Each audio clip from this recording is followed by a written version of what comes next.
الحمد لله نحمده ونستعينه ونستغفره ونؤمن به ونتوكل عليه ونعوذ بالله من شرور أنفسنا ومن سيئات أعمالنا.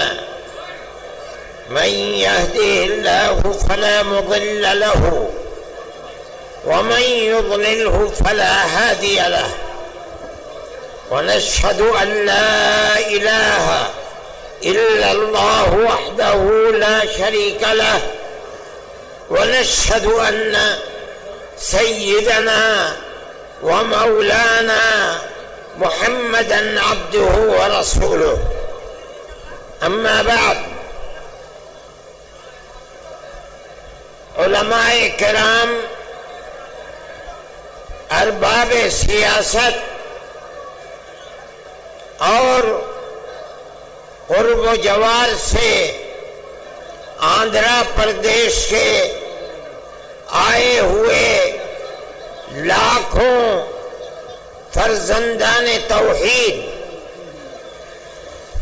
میں آپ حضرات کا بڑا ممنون و مشکور ہوں کہ آپ جمعیت علماء ہند کی آواز پر اپنے کاروبار اور اپنی مشغولیتوں کو چھوڑ کر دیوانہ وار اس اجتماع میں لاکھوں کی تعداد میں شرکت کے لیے تشریف لائے. جمعیت علماء ہند کوئی سیاسی جماعت نہیں ہے. اقتدار کی کرسی پر کون بیٹھتا ہے، کون جاتا ہے، کون الیکشن لڑتا ہے، کون الیکشن میں کامیاب ہوتا ہے، کون ناکام ہوتا ہے، جمعیت علماء ہند کو ملک کی آزادی کے بعد سے اس سے کوئی دلچسپی نہیں ہے. لیکن ہم ایک جماعت اور مذہبی جماعت ہیں. ہمیں ملک سے محبت ہے، ملک ہمارا ہے. ہمارے آباء و اجداد ہزاروں سال سے اس ملک میں رہتے چلے آئے ہیں. ہم ملک میں امن و امان، بھائی چارگی، محبت، ایک دوسرے کے ساتھ پیار و محبت کے ساتھ رہنے کو ترجیح دیتے ہیں. اور ہم یہ سمجھتے ہیں کہ جب تک ملک میں پیار و محبت رہے گا ملک چلے گا اور عزت و آبرو کے ساتھ چلے گا. اگر پیار و محبت کو آگ لگ گئی، ایک دوسرے کے دکھ اور سکھ میں شریک ہونا چھوٹ گیا تو یہ ملک برباد ہو جائے گا، تہس نہس ہو جائے گا. ہم نے اسی لیے آپ کو دعوت دی تھی. اگرچہ حضرت مولانا خالد صاحب نے ملک کی آزادی کے سلسلے میں آپ کے سامنے حقائق کو رکھا ہے، آپ نے سنا ہے، لیکن یہ بات بھی بتائی کہ ہم نے دلی کے اجلاس میں یہ سمجھ کر کہ ملک کی حکومت جو یکساں سول کوڈ یعنی یونیفارم سول کوڈ کا نعرہ بلند کر رہی ہے، وہ گورنمنٹ اس وقت اپنے پیر کے اوپر کھڑی ہوئی نہیں ہے، بلکہ دو بیساکھیوں کے اوپر ہے۔ ایک بیساکھی بہار میں نتیش گورنمنٹ آئے اور دوسری بیساکھی آندھرا پردیش کے اندر چندرا بابو نائیڈو جی کی بیساکھی ہے۔ ہم یہ چاہتے تھے کہ ہم ان دونوں پارٹیوں کو یہ بتائیں کہ ملک کے اندر جب تک ملک کے دستور کی حفاظت نہیں کی جائے گی اس وقت تک ملک اپنے پیر پر کھڑا نہیں رہ سکتا۔ ہم نے ایک اجلاس بہار میں کیا، یہی چیز بتانے کے لیے۔ ہم نے دلی کے اجلاس میں یہ بات کہی تھی کہ ہم چندرا بابو نائیڈو جی کا جو وطن ہے ہم کڑپا کے اندر اجلاس کریں گے اور اس جلسے کے اندر 5 لاکھ آدمی جمع ہوں گے۔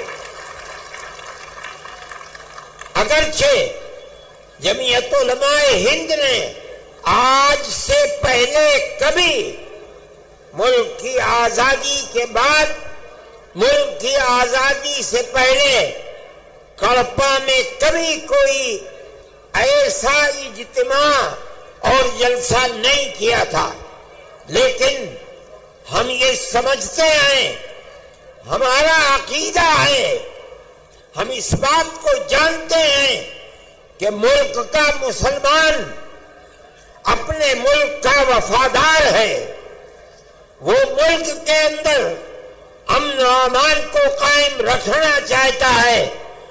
ہم نے 5 لاکھ آدمیوں کو دعوت دی اور آج اس جلسے میں 5 لاکھ سے زیادہ لوگ جمع ہیں۔ آنا جانا مشکل ہے، چلنا پھرنا مشکل ہے۔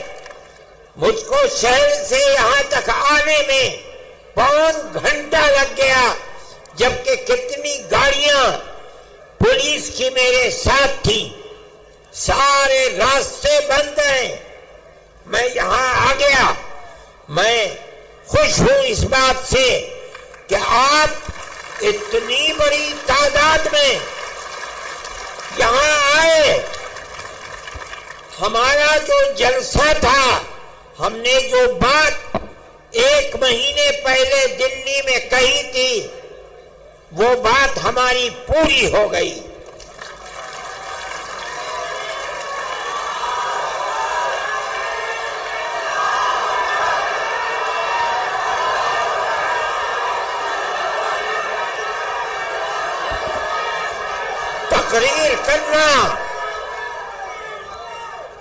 تقریر کرنا ہمارا مقصد نہیں تھا، ہمیں تو گورنمنٹ کو یہ دکھلانا تھا، چندرا جی کی گورنمنٹ کو، کہ آپ جس صوبے اور اسٹیٹ کے چیف منسٹر ہیں وہاں کا مسلمان چاہتا کیا ہے۔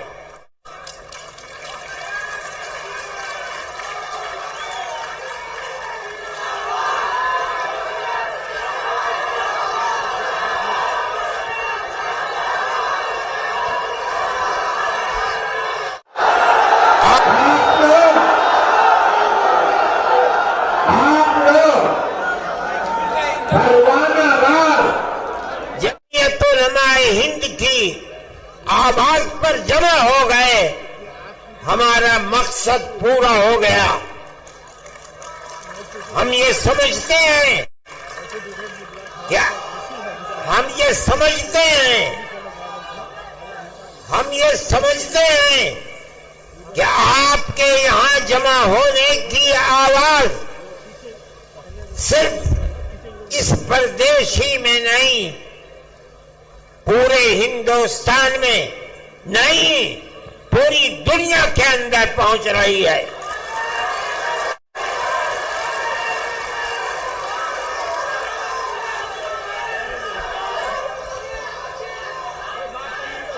ہم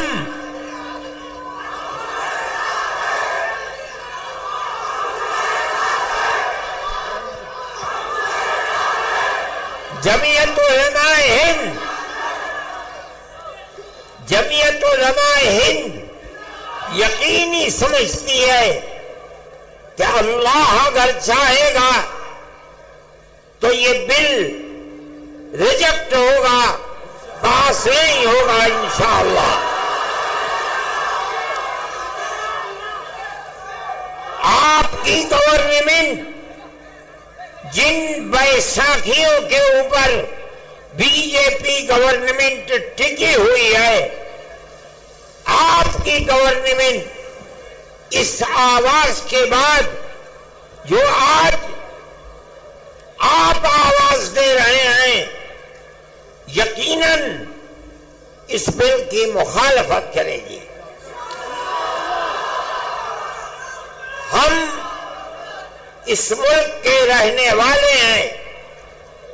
ہمارے اس ملک کے اندر کیرلا سے لے کر کشمیر تک اور منی پور سے لے کر بمبئی تک ہمارے لاکھوں اوقاف ہیں. آج سے نہیں، اس ملک میں مسلمان 1300 سال سے رہتا ہے.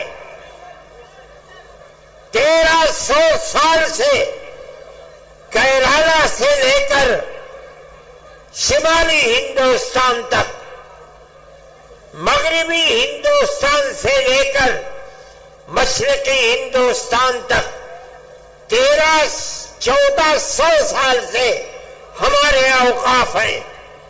بڑی بڑی مسجدیں ہیں.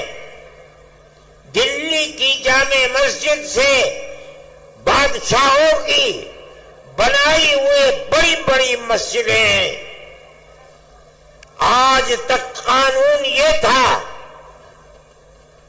کہ جو قبرستان ہے یا مسجد ہے یا خانقاہیں ہیں، اگرچہ ان کے کاغذات نہیں ہیں، لیکن ان کی صورت یہ بتا رہی ہے کہ وہ مسجد ہے. اس کا مطلب ہے کہ وہ مسلمانوں کا وقف ہے. اس لیے جو پرانا دستور تھا وقف کا، اس میں یہ بات لکھی ہوئی ہے کہ جو مسجد ہے اس کو وقف مانا جائے گا. چنانچہ آج تک 1300 سال سے کاغذات میں اس کو وقف ہی بتایا جاتا ہے. یہ پرانا وقف ایکٹ تھا. ملک کی بدنصیبی ہے کہ آج جس ترمیمی بل کو لا کر ہمارے سر کے اوپر پہنایا جا رہا ہے، وہ یہ کہتا ہے کہ اگر وقف کے کاغذات نہیں ہیں تو اس کو وقف نہیں مانا جائے گا. ہم 1300 سال پہلے کے کاغذات کہاں سے لے آئے؟ 600 سال، 700 سال، 800 سال، 500 سال کے کاغذات کہاں ملیں گے؟ لیکن ہمارا یہ عقیدہ ہے، ہم مسلمان ہیں. مسجد خدا کا گھر وہی معتبر ہوگا جو وقف زمین کے اوپر ہے. جو زمین اللہ کی زمین ہے اس زمین کا مالک نہیں ہے. کسی کی زمین کو چھین کر مسجد نہیں بنائی جا سکتی. اگر بنی ہے ہم اس کو مسجد نہیں سمجھتے.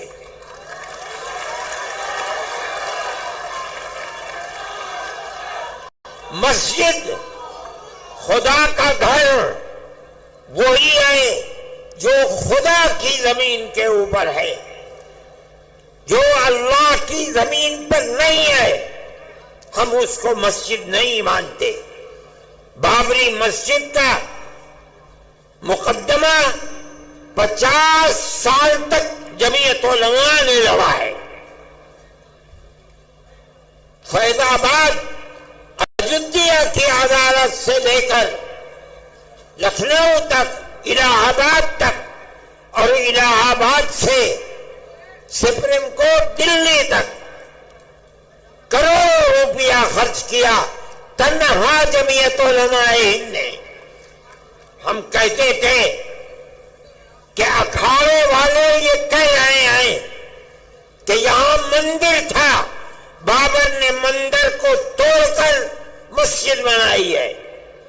ہم کہہ رہے تھے، ہم نے عدالتوں میں کہا، پلیٹ فارموں پر کہا، سپریم کورٹ میں کہا کہ اگر یہ قانوناً ثابت ہو جائے کہ بابر نے مندر کو توڑ کر رام جنم بھومی میں مسجد بنائی ہے، ہم چھوڑ دیں گے. لیکن اللہ کو کچھ اور منظور تھا. مسجد کی کھدائی ہوئی، کوئی چیز نہیں ملی. جب سپریم کورٹ کا فیصلہ آیا تو مکمل فیصلہ ہے، لکھا ہوا، اعلان ہوا اس کا کہ مسجد اپنی جگہ پر مسجد ہے. کسی مندر کو توڑ کر مسجد نہیں بنائی گئی.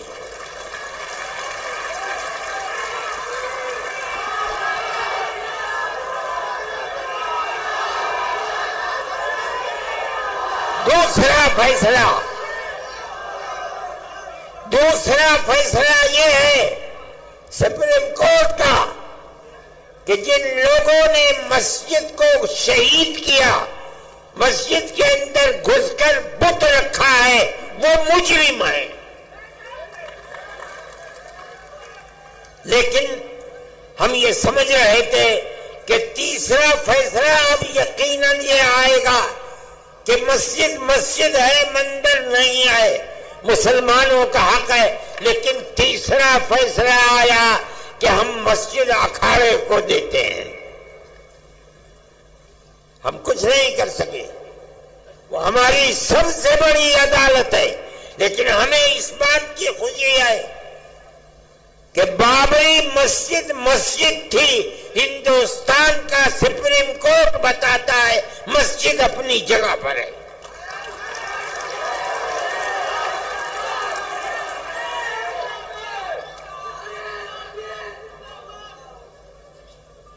آج اس کو مندر بنا دیا، لیکن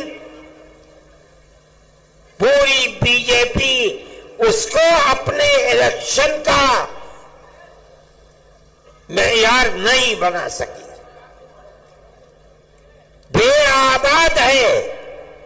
اجودھیا کو یہ سمجھا جا رہا تھا کہ وہ ملک کی مذہبی دارالسلطنت بن جائے گا، لیکن کوئی نہیں، نہ آنے والا نہ جانے والا. میرے بھائی، جمعیت علماء ہند ملک کے اندر امن و امان کو قائم رکھنا چاہتی ہے. ہم سڑکوں پر نہیں اترے، ہم نے کوئی احتجاج نہیں کیا. سپریم کورٹ ہمارا ہے، ہمارے ملک کی سب سے بڑی عدالت ہے.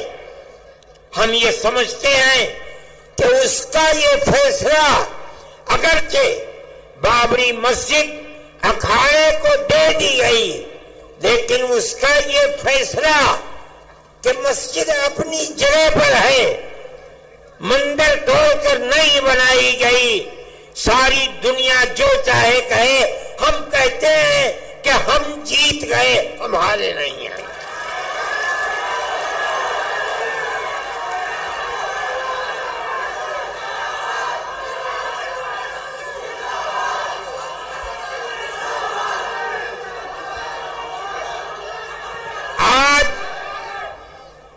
آج یہ مسئلہ وقف کا چلا دیا، ایک وقف کا قانون بنا ہوا ہے، ملک کی آزادی سے پہلے سے بنا ہوا ہے، اس کے اندر جمعیت علماء نے اپنے بڑے بڑے اجتماع کر کے اس کی کمزوریوں کو دور کرایا، اور آج وہ قانونی بل ہے، اس کے اندر یہ بات ہے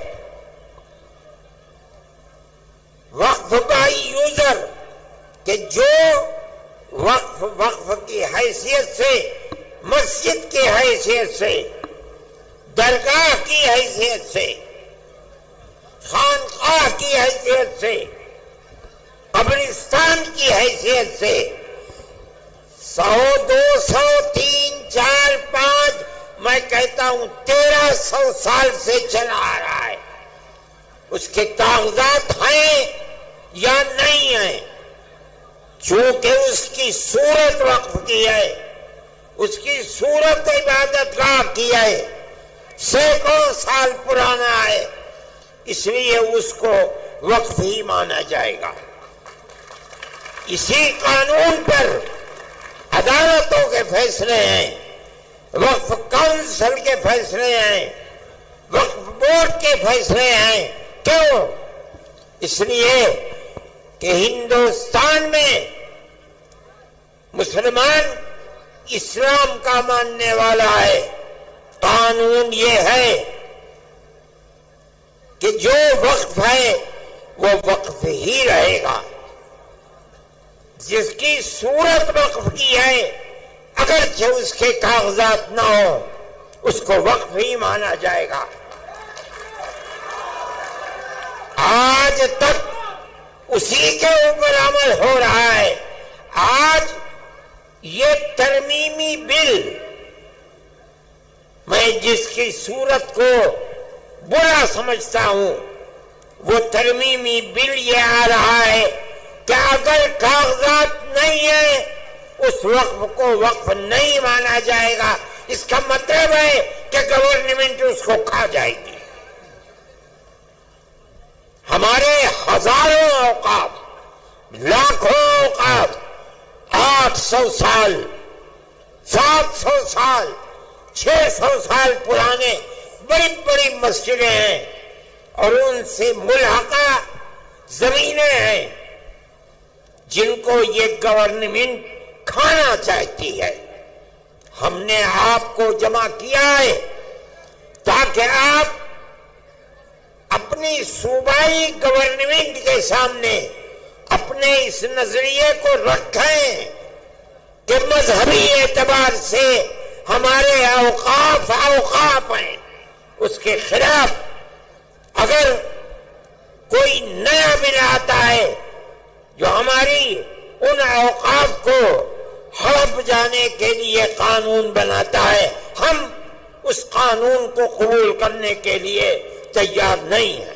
نعرہ تکبیر، جمعیت علماء ہند، مولانا ارشد مدنی۔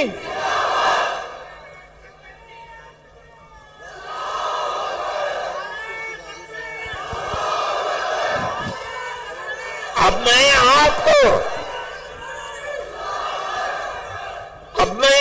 کو اس وقف نے، اس ترمیمی بل نے جس کی ہم مخالفت کر رہے ہیں، میں آپ کو بتاتا ہوں یہ موجودہ ترمیمی بل نہیں ہے، در حقیقت مسلمانوں کے اوقاف کو کھا لینے کے لیے بل لایا گیا ہے، ہڑپ کرنے کے لیے بل لایا گیا ہے، مسلمانوں کی جائیدادوں کو چھیننے کے لیے بل لایا گیا ہے۔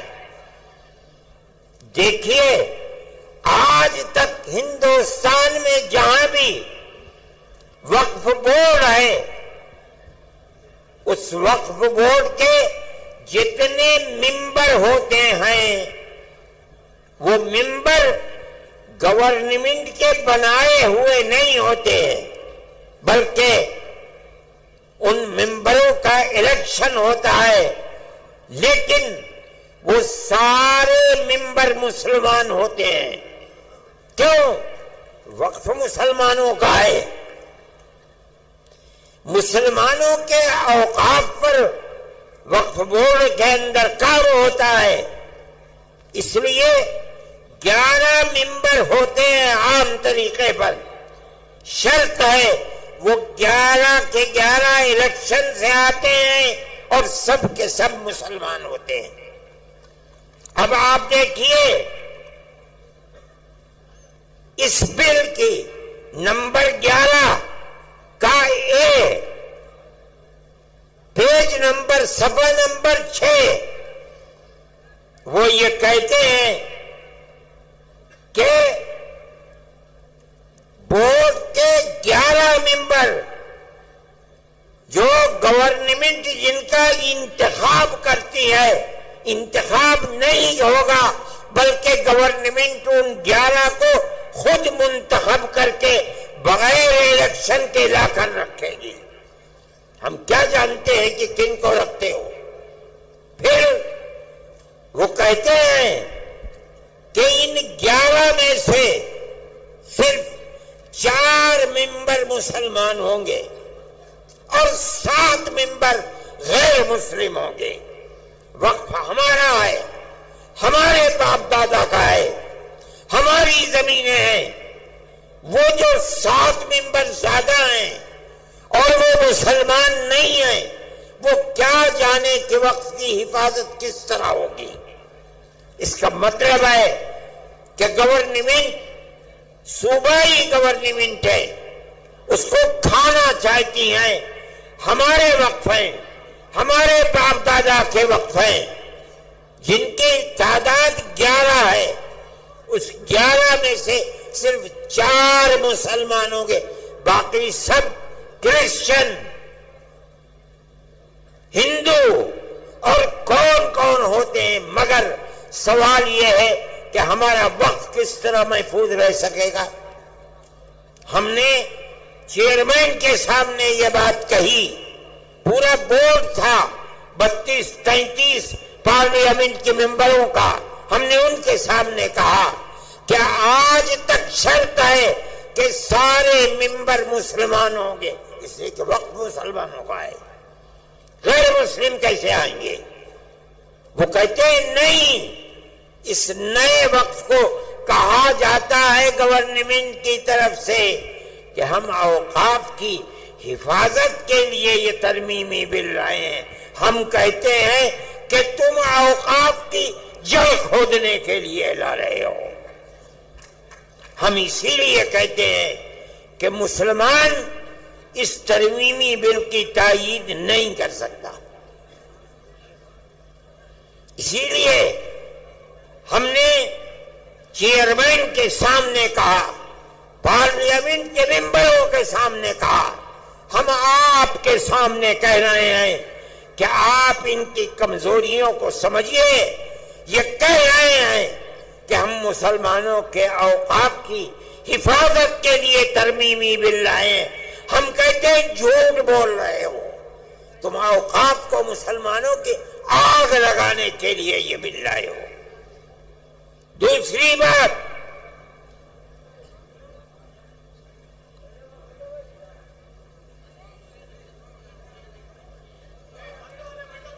وقف کونسل کے اندر یہ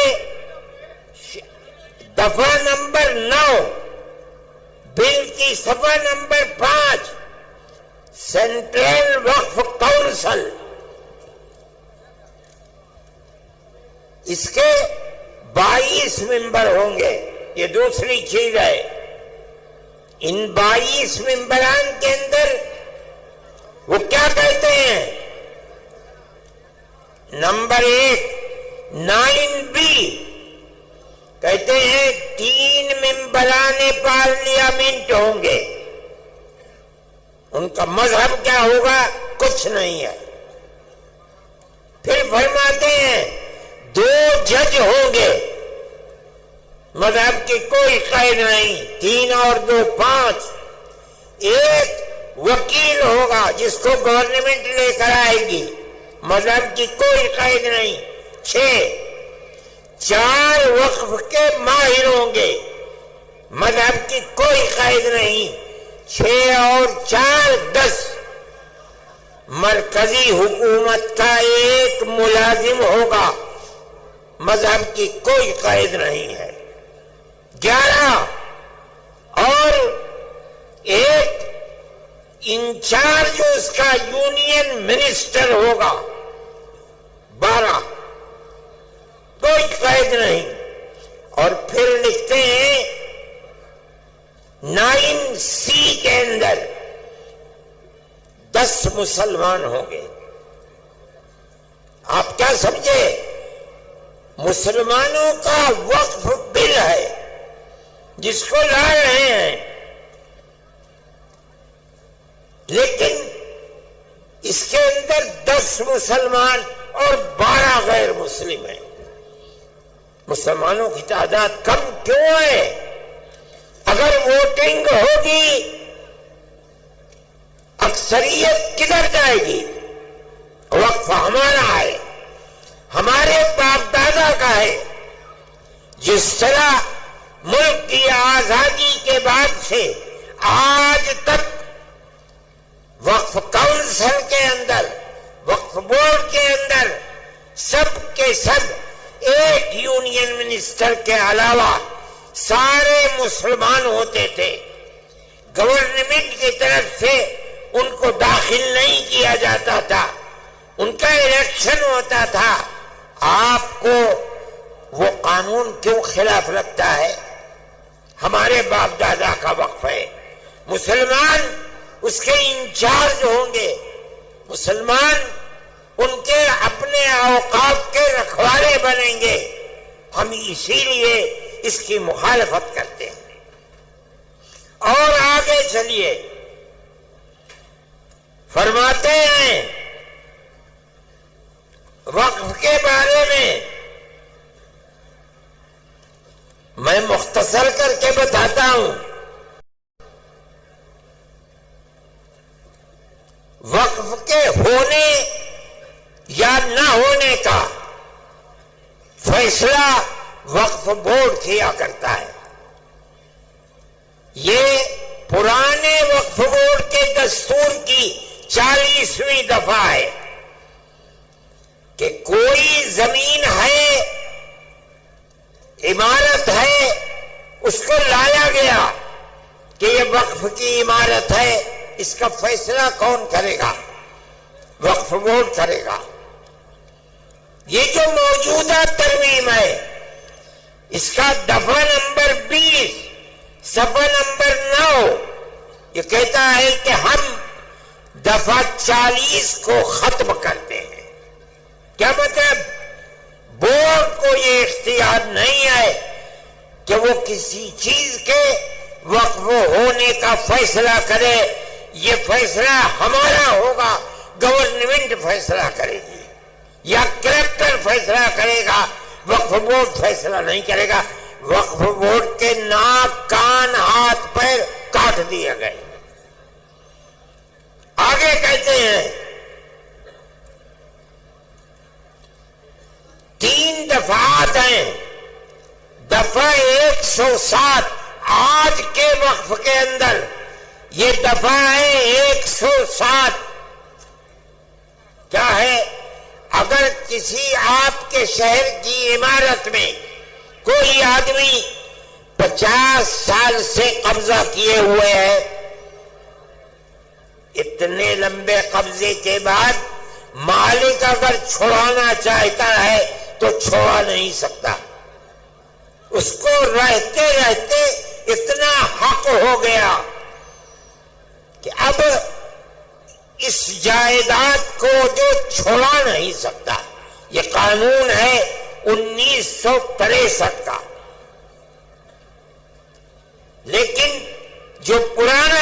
بورڈ تھا اس کے اندر یہ بات تھی کہ اگر یہ جائیداد وقف جائیداد ہے تو وقف بورڈ اس کو چھوڑا سکتا ہے. میری اور آپ کی اگر اپنی جائیداد ہے اور آدمی 50 سال سے 60 سال سے اس میں رہ رہا ہے ہم اس کو نہیں چھوڑا سکتے. لیکن اگر وہ جائیداد وقف جائیداد ہے اور اس جائیداد پر کسی نے قبضہ 50 سال سے 60 سال سے کر رکھا ہے وقف بورڈ کو یہ اختیار حاصل ہے کورٹ میں جائے اس کو چھوڑنا پڑے گا. کیوں؟ یہ وقف جائیداد ہے.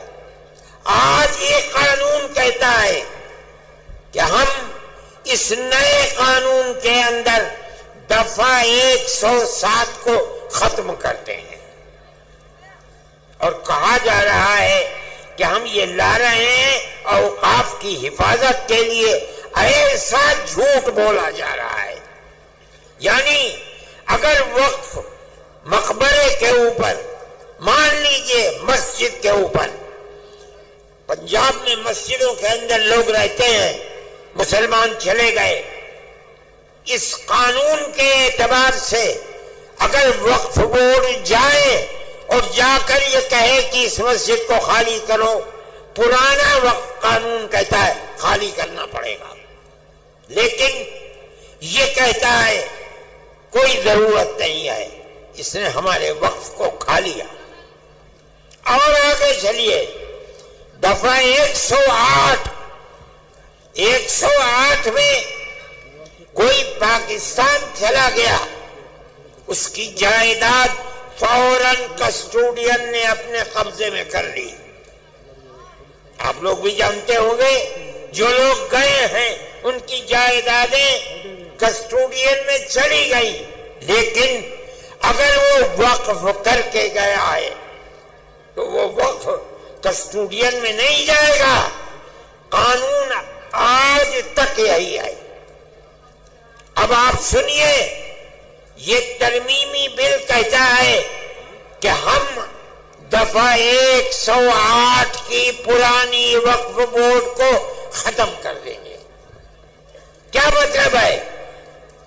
ساری ان کی دی ہوئی مسجدیں جائیدادیں اگر آج تک ان کے اوپر کسٹوڈین کا قبضہ نہیں ہے اس ترمیمی بل کے آنے کے بعد سب کسٹوڈین قبضہ کر لے گی چاہے وہ مسجد ہو چاہے قبرستان ہو. میرے بھائی میں یہ آپ کو اس لیے بتا رہا ہوں کہ اگر آپ کے صوبے سے اس کی تائید ہوتی ہے تو اس کا مطلب یہ ہے کہ وہ زمینیں وہ مقبرے وہ درگاہیں جو آج تک وقف کے اندر داخل تھیں اب وہ وقف سے نکل جائیں گی. ہم اسی بنیاد پر کہتے ہیں آپ حضرات کی یہ آواز جو آج اس میدان سے ابھر رہی ہے انہی بنیادوں کے اوپر ہم کہتے ہیں کہ وہ آواز اس وقف کے ترمیمی بل 2024 کے خلاف یہ آواز اٹھنی چاہیے.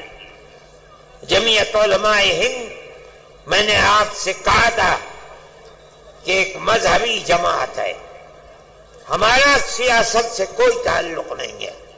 ہم آپ کی گورنمنٹ سے صوبائی گورنمنٹ سے یہ کہتے ہیں کہ مسلمان پورے ملک کا مسلمان یہ سمجھتا ہے کہ یہ وقف ترمیمی بل مسلمانوں کے اوقاف کو برباد کرنے کے لیے ہڑپ کرنے کے لیے جو چند مثالیں میں نے آپ کو بتائی ہیں یہ تو 3 صفحے ہیں ہمارے.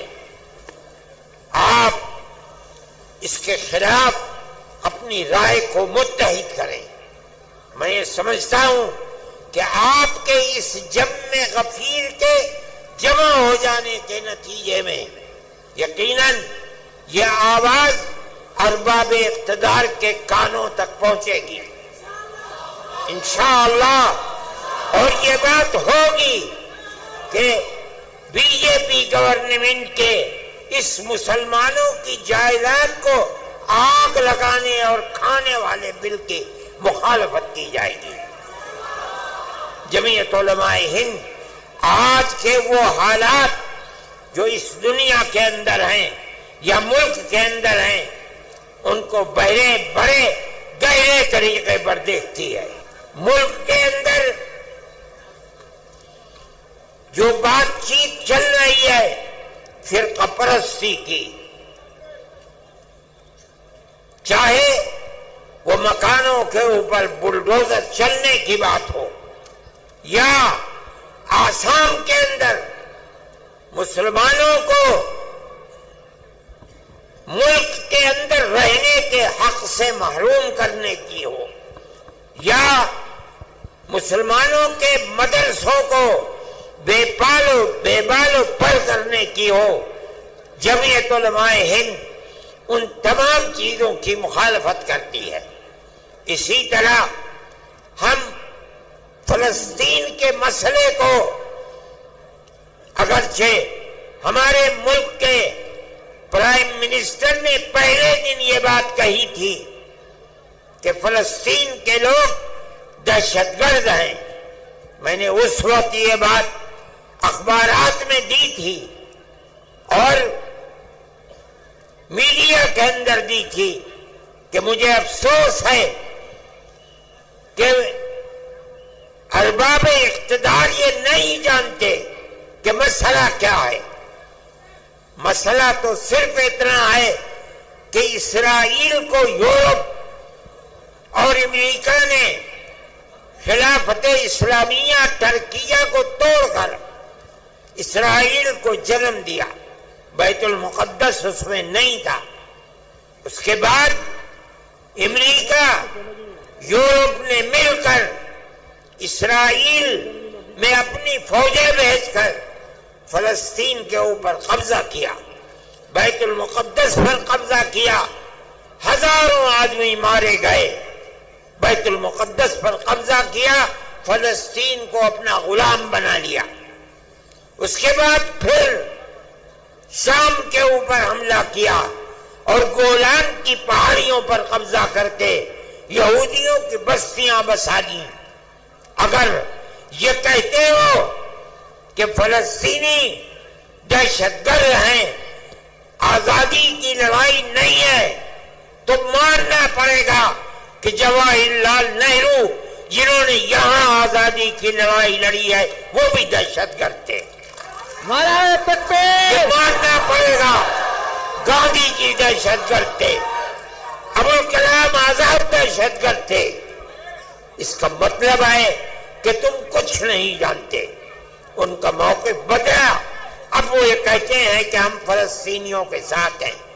ہم یہ سمجھتے ہیں کہ جو کچھ اسرائیل کر رہا ہے وہ تنہا اسرائیل نہیں ہے، پورے امریکہ کی طاقت، امریکہ کے اسلحے، امریکہ کے بمبار طیارے، سب کچھ اسرائیل کے ساتھ ہیں، اور مسلمان بچوں کو، عورتوں کو، بوڑھوں کو، جوانوں کو مارا جا رہا ہے اور ان کو بھوک کی تپش کے اندر ان کی جان نکالی جا رہی ہے۔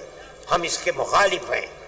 ہم یہ سمجھتے ہیں کہ جو دنیا کے اندر ہو رہا ہے دنیا مخالفت کر رہی ہے، وہ اسرائیل کو ظالم سمجھتی ہے، لیکن اس کے باوجود بھی اسرائیل کا معاملہ تھمنے کو نہیں آ رہا ہے۔ ہم مخالف ہیں، دنیا میں سب کو جینے کا حق ہے، اسی طریقے سے فلسطینیوں کو بھی جینے کا حق ہے۔ دوسری بات، ہم یہ بات کہتے ہیں کہ ملک کا دستور جمعیت علماء کے لوگوں کا بنایا ہوا دستور ہے۔ مولانا ابوالکلام آزاد، مفتی کفایت اللہ، مولانا حسین احمد مدنی، مولانا حسرت موہانی، یہ وہ لوگ ہیں جو ہندوستان کے دستور کو بنانے کے اندر شریک ہیں۔ اس لیے کہ جیسے جیسے ملک کی آزادی قریب آتی تھی، جمعیت علماء بار بار کہتی چلتی تھی ہم سے وعدہ کرو کہ ملک جب آزاد ہوگا تو ملک کا دستور سیکولر دستور ہوگا۔ گاندھی جی، موتی لال نہرو، جواہر لال نہرو، گووند بلبھ پنت، لوگ وعدہ کرتے چلتے تھے، پوری کانگریس، کہ ملک کا دستور سیکولر دستور ہوگا۔ وہ دستور کی دفعات جن کے اندر مذہب کو زندہ رکھنے اور زندگی کے ساتھ ضمانت دی گئی ہے، مولانا ابوالکلام آزاد، حضرت موہانی، مفتی کفایت اللہ کی بنائی ہوئی دفعات ہیں۔ آج ان دفعات کو یہ کہا جا رہا ہے کہ یہ دفعات بڑھائی ہوئی دفعات ہیں، کسی کو کچھ پتہ نہیں ہے۔ آج جو لوگ اقتدار پر ہیں انہیں پتہ نہیں کہ ملک کی آزادی میں قربانی کنہوں نے دی ہے، ملک کا دستور کیا کہہ رہا ہے، انہیں کسی چیز کا پتہ نہیں۔ مجھے حیرت ہوئی جس دن پٹنے میں ہمارا جلسہ تھا، مجھے لوگوں نے پرائم منسٹر کا ویڈیو سنایا جس میں پرائم منسٹر یہ کہہ رہے تھے کہ ہندوستان کے دستور کے اندر کہیں وقف کا ذکر نہیں ہے۔ میں نے اپنے سر کو پیٹا۔ ملک کا وزیر اعظم یہ کہتا ہے، اس کا مطلب یہ ہے، میں نے کہا کل کو تم کہنے لگو گے کہ ملک کے دستور کے اندر حج کا کوئی ذکر نہیں ہے، پرسوں وہ کہو گے کہ ملک کے دستور میں نماز کا کوئی ذکر نہیں ہے، اگلے دن کہو گے کہ ملک کے دستور میں روزے کا کوئی ذکر نہیں، مسجد کا کوئی ذکر نہیں۔ ارے اللہ کے بندے، اسلام اور مذہب کی ضمانت ملک کے دستور میں دی گئی ہے، یہ ہمارا مذہب ہے۔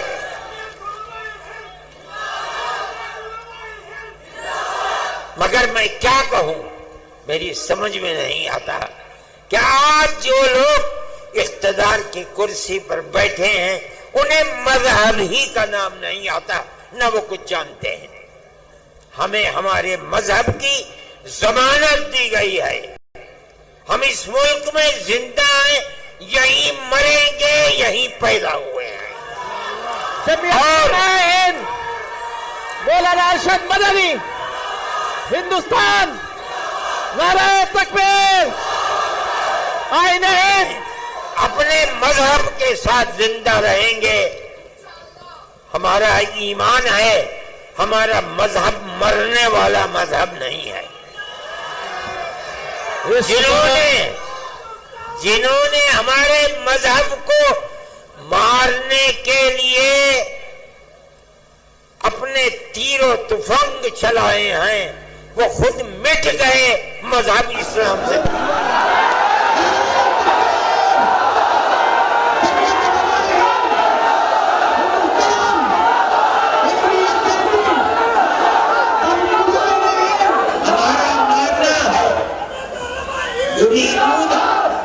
يريدون أن يطفئوا نور الله بأفواههم والله متم نوره ولو كره الكافرون۔ لوگ یہ چاہتے ہیں کہ اللہ کے چراغ کو بجھا دیں گے، اللہ اپنے چراغ کی روشنی مکمل کر کے رہے گا۔ اسلام کے دشمن اسلام کا برا چاہتے ہیں۔ میرے بھائی، آپ حضرات تشریف لائے، میں اپنے دل کی گہرائیوں سے آپ کا شکریہ ادا کرتا ہوں۔ میں نے ایک بات دلی کے اجلاس میں منہ سے نکال تو دی تھی، مگر مجھے ڈر تھا کہ میری اس آواز میں اللہ طاقت کو پیدا کر دے تو اس کا احسان ہے۔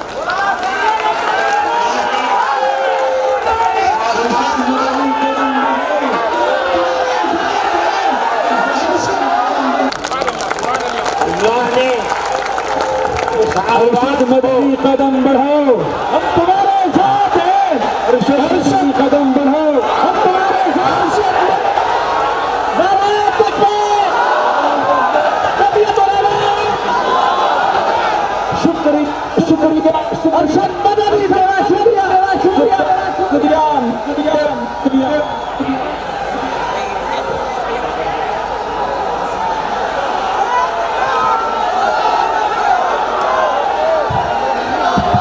بیٹھ جاؤ بچوں سب بیٹھ جاؤ بات سن لو بیٹھ جاؤ حضرت بیٹھ جاؤ حضرت کی بات تو سن لو بیٹھو بھائی بیٹھو ماشاءاللہ پیارے بیٹھ جاؤ اللہ نے بیٹھ جاؤ آواز کے اندر اپنی طرف سے طاقت پیدا کر دی. یہ اللہ کا احسان ہے. اللہ چاہے گا تو وہ ہمارے خاص طور پر اس مذہبی معاملے میں ہماری مدد کرے گا، بلکہ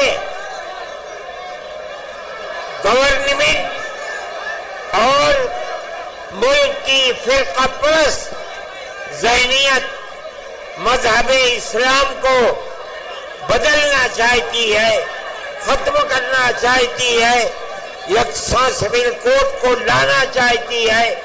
وہ لوگ انشاءاللہ ناکام و نامراد ہوں گے اور مذہب اسلام انشاءاللہ زندہ رہے گا. میں آپ سب کا اور جن لوگوں نے اس اجلاس کے لیے دامیں درہمیں سخنے مدد کی ہے، میں ان سب کا اور انتظامیہ پولیس والوں کا ارباب سیاست کا جو یہاں ہیں، میں اپنے دل کی گہرائیوں سے ان سب کا شکریہ ادا کرتا ہوں. اللہ تعالی آپ حضرات کے آنے کو قبول فرمائے. آپ جس طرح خیر و عافیت کے ساتھ آئے ہیں، حضرت اسی طرح خیر و عافیت کے ساتھ دعا ہو رہی ہے. آمین کہو. ہو جائیں.